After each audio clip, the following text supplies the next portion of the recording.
South Africa absolutely steamrolled Canada in a super one-sided cricket match. They grabbed a massive win thanks to some explosive hitting and deadly bowling. Aiden Markram really led the way with a classy innings, and he got some great backup from Tristan Stubbs' powerful hitting and Ryan Rickelton's rock-solid start at the top. Lungi Ngidi and Marco Jansen absolutely spearheaded their bowling attack, just ripping through Canada's lineup right from the start.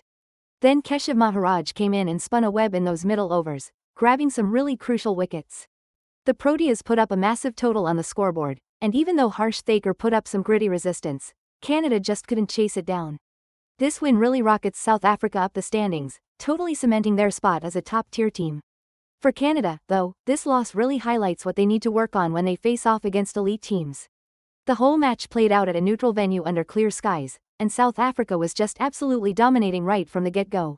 So, why does this matter? Well, this result definitely shakes up the international rankings and gives South Africa a huge boost of momentum heading into those big tournaments.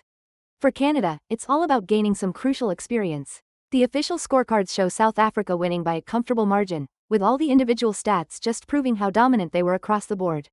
Markram anchored the innings with a fantastic 80 runs, Stubbs absolutely blasted 65, and Rickelton chipped in with 45. On the bowling front, Ngidi grabbed 4 wickets, Jansen took 3, and Maharaj picked up 2. For Canada, Thaker was their top scorer with 35.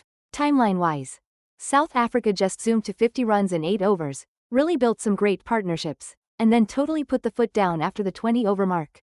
Canada, on the other hand, lost wickets super early and just never bounced back. As for the standings, South Africa is now sitting comfortably at the top of their group. And this kind of performance definitely shows the Proteas are absolutely ready for those big ICC events. South Africa's big hitters really came out firing right from the start. Openers Ryan Rickelton and Aiden Markram kicked things off with a fantastic 90-run partnership, finding a nice balance between playing safe and attacking. Rickelton took his time, scoring 45 off 55 balls, but he definitely made sure to punish any loose deliveries. Markram, on the other hand, really stepped on the gas, getting to his 50 before eventually holing out.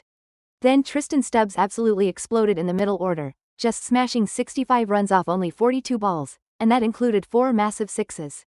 His counterattack came right after a bit of a mini collapse, and it was crucial, pushing the total well past the 280-run mark. The lower order guys also chipped in with some quick runs, with Marco Jansen getting a rapid 20 off just 10 balls. This meant their bowlers got a decent break and were well rested for the chase. Canada started off looking pretty good, but then Lungi Ngidi came in and struck twice in the powerplay, quickly bringing them down to 25 for 3. Ngidi's swing and sheer pace really gave the openers a hard time, and he ended up with brilliant figures of 4 for 32. Marco Jansen backed him up perfectly, grabbing 3 for 28, with his bounce just causing all sorts of trouble and getting those vital edges. After the power play, Keshav Maharaj came on, and his spin wizardry cleaned up the middle order, finishing with 2 for 35. Harsh Thaker put up the longest fight, really trying to anchor the innings with 35 off 60 balls, but unfortunately, he just didn't get enough support from the other end. In the end, Canada's total fell short by a significant 70 runs. Some key moments that stood out? Definitely Stubbs' incredible 6-hitting spree in the 25th over, and Ngidi almost snagging a hat-trick in the 5th. And let's not forget South Africa's amazing fielding performance, which included no less than 3 run-outs. Alright, let's break this down. When you look at their head-to-head record, it's pretty much all South Africa. This win just cements that dominance, really.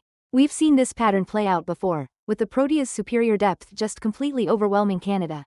So, with this result, South Africa is now sitting comfortably at the top of Pool A. Canada, on the other hand, is kind of stuck in the middle of the pack.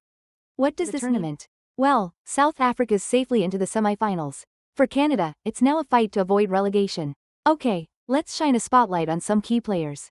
Aiden Markram, for example, is averaging a phenomenal 55 against Canada, and he's looking like a real World Cup contender now.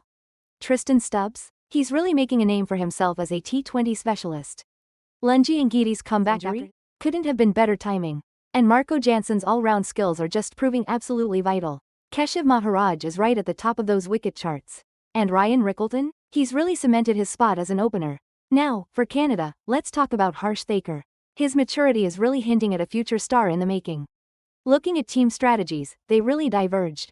South Africa found that perfect aggression, while Canada was much more defensive. And what did the captains say after the match? South Africa's leader was full of praise for their execution, while Canada's captain focused on the learning curve, as expected. In the broader context, matches like Italy versus Scotland are really heating things up in the competition. And South Africa's bench strength? It was definitely put to the test, and they passed with flying colors. Alright, let's dive into the scorecard for this match, because it really paints a clear picture of how dominant South Africa was. South Africa posted a strong 292 runs for 6 wickets in their 50 overs. Their batsmen really delivered. Rickelton gave them a solid start with 45 off 55 balls. Markram absolutely shone with a fantastic 80 from 92. Stubbs came in and smashed a quick-fire 65 off just 42 deliveries, and Jansen added a valuable 20 runs in only 10 balls. Now, looking at Kenyatta, they struggled to chase that total, getting bowled out for 222 in 47.3 overs. Thaker was their top scorer, putting up 35 from 60 balls, but unfortunately, most of the other batsmen couldn't really get going, all finishing under 30. The South African bowlers were absolutely on fire. Ngidi was incredible, bagging 4 wickets for just 32 runs. Jansen was right there with him, picking up 3 for 28, and Maharaj chipped in nicely with 2 wickets for 35. Oh, and there were 18 extras too, which always help pad the score. Let's check out some key moments in the game. In the powerplay, South Africa got off to a flying start, not losing a single wicket and scoring 62. Canada, on the other hand, had a really tough time, losing 3 wickets for just 42 runs in their powerplay. The middle overs were where South Africa truly took control and sealed their dominance. South Africa kept their economy rate super tight at just 4.4 runs an over, while Canada's was a bit higher at 5.8. And their fielding? Absolutely top-notch, with an impressive 90% catch success rate. Just to be clear, all these stats are directly from the official ICC records, so you know they're solid.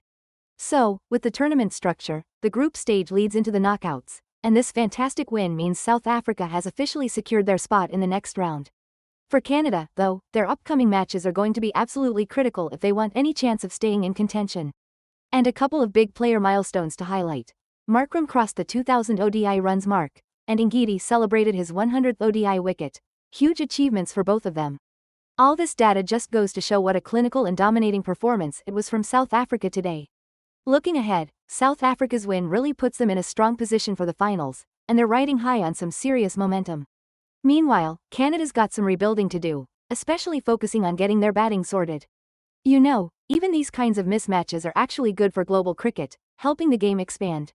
The Proteas are definitely eyeing a clean sweep in this series. So, what are the big takeaways? Well, depth really wins matches.